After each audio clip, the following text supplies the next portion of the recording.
Assalamualaikum warahmatullahi wabarakatuh. Jumpa lagi dengan Bahasa Indonesia bersama Ibu Erni Nurila SPD MMPD dalam materi puisi baru.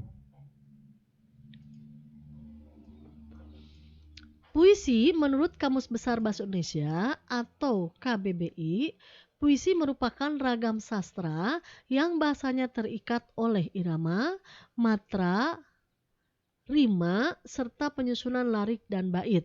Puisi juga diartikan sebagai gubahan dalam bahasa yang bentuknya dipilih dan ditata secara cermat. Ciri-ciri puisi ada puisi lama dan puisi baru. Kali ini Ibu akan membahas khusus puisi baru. Puisi baru bentuknya lebih bebas daripada puisi lama, baik dalam segi jumlah baris, suku kata maupun rima. Ciri-ciri puisi baru. 1. Bentuknya rapi, simetris. 2. Mempunyai persajakan akhir yang teratur. 3. Banyak mempergunakan pola sajak pantun dan syair meskipun ada pola yang lain. 4. Sebagian besar puisi 4 seuntai. 5. Tiap-tiap barisnya atas sebuah gatra, kesatuan sintaksis. Dan keenam, tiap gatranya terdiri atas 2 kata sebagian besar. Biasanya ada 4 sampai 5 suku kata. Jenis-jenis puisi baru menurut isinya ada yang disebut dengan balada, himne, ode, dan satire. Balada. Balada adalah puisi berisi kisah atau cerita. Balada jenis ini terdiri dari 3 bait, masing-masing dengan 8 larik dengan skema rima A B A B, B C C B.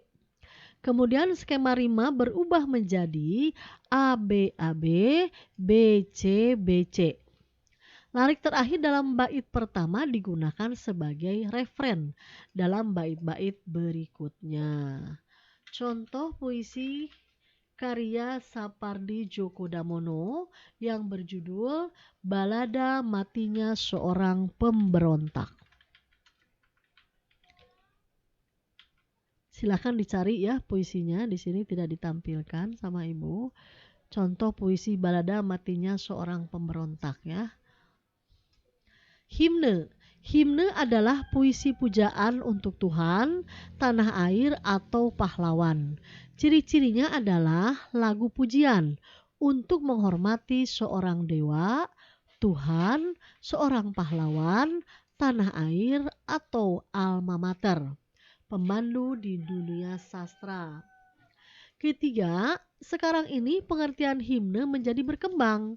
Himne diartikan sebagai puisi yang dinyanyikan, berisi pujian terhadap sesuatu yang dihormati, misalnya kepada guru, pahlawan, dewa, Tuhan yang bernapaskan ketuhanan. Ode. Ode adalah puisi sanjungan untuk orang yang berjasa. Nada dan gayanya sangat resmi.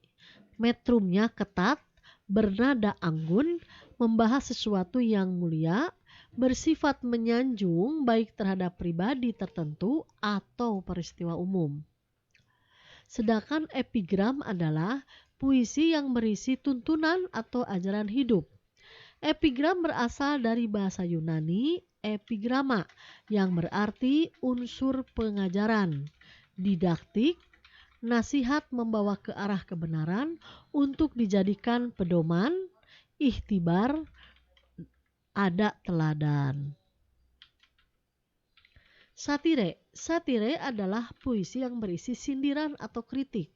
Berasal dari bahasa Latin satura yang berarti sindiran, kecaman tajam terhadap sesuatu fenomena, tidak puas hati satu golongan, ke atas pimpinan yang pura-pura, rasuah, dolim, dan lain-lain. Jenis puisi baru menurut bentuknya. Ini yang sudah terkenal sampai sekarang yang dipakai oleh para penyair, para pengarang puisi, yaitu satu ada yang disebut dengan distikon. Adalah puisi yang tiap baitnya terdiri atas dua baris, maka disebut puisi dua seuntai. Yang kedua, terzina, puisi yang tiap baitnya terdiri atas tiga baris, atau disebut puisi tiga seuntai.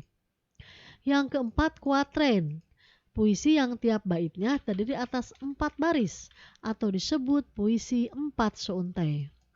Empat, kuin, adalah puisi yang tiap baitnya terdiri atas lima baris, atau disebut puisi lima seuntai.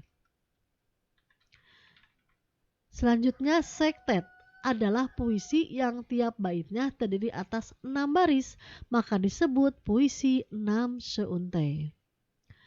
Septim adalah puisi yang tiap baitnya terdiri atas 7 baris, atau disebut 7 seuntai. Oktav atau stanza adalah puisi yang tiap baitnya terdiri atas 8 baris, atau disebut double quatren, atau disebut puisi 8 seuntai. Terakhir adalah soneta. Adalah puisi yang terdiri atas 14 baris yang terbagi menjadi dua bait pertama masing-masing 4 baris dan 2 bait kedua masing-masing 3 baris. Jadi terdiri dari 4, 4, 3, 3. Jadi berjumlah 14 baris.